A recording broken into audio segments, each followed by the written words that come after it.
your Marvel episode was really, really cool. Oh, thank you. This is from a while back. I did an episode on Marvel movies and the multiverse, and I'm going to be writing more about that in the future. So keep an eye out. In the same spirit, do you recommend any video games with perennial themes? Yes, this is also something that I have written about to a certain extent. Unfortunately, I just played a video game called The Shadow of Rome, which I didn't like very much. I have to confess that I don't love these games that are mostly about like asking the right questions out of a list of like 112 possible questions.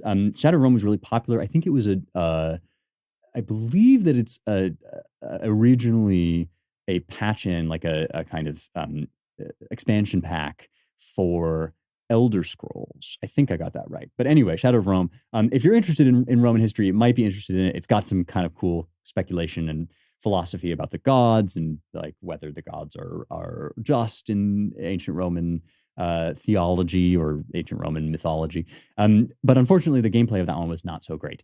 I do have a few to recommend to you, however, one of which is called Braid, B-R-A-I-D, which is kind of, I don't want to spoil it because it has a surprise ending, but it's got incredibly innovative gameplay. And the gameplay, one of the things that I love about it, because I do believe that video games are an art form, a new kind of art, the form of the gameplay, the style of the puzzles, which are so fun to play, also express something about what the game is saying. So I would check that one out. It's about the hero quest, but it's about the hero quest in a kind of surprising and subversive way.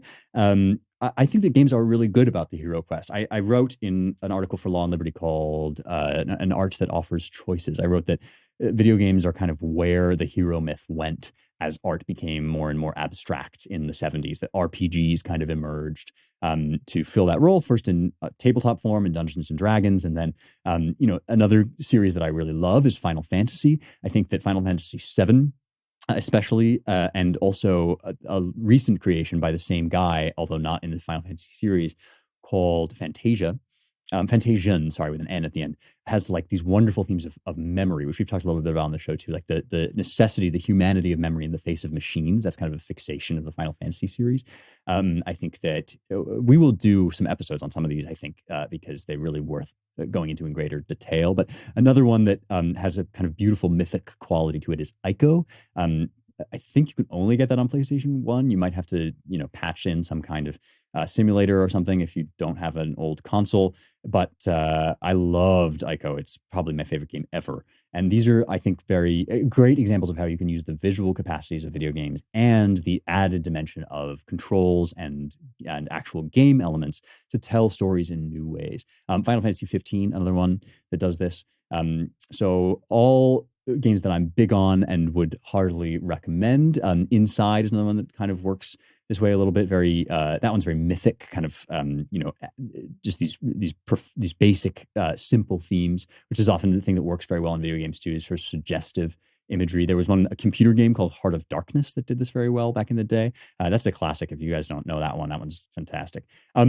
I could go on and on, Steve, and I will on Locals. When you go to youngheretics.com/locals, we can talk more about this on our weekly live streams. But those are some titles that I think have really captured what Joseph Campbell would have called the monomyth, right? This idea that there are certain patterns of behavior and experience that's woven into the world. Tolkien and Lewis, of course, thought that this was an indicator of the reality that Christ is a kind of archetype for all human life, and that it's always lived out in mythology in some way or another. And I think that that video games have really tapped into that.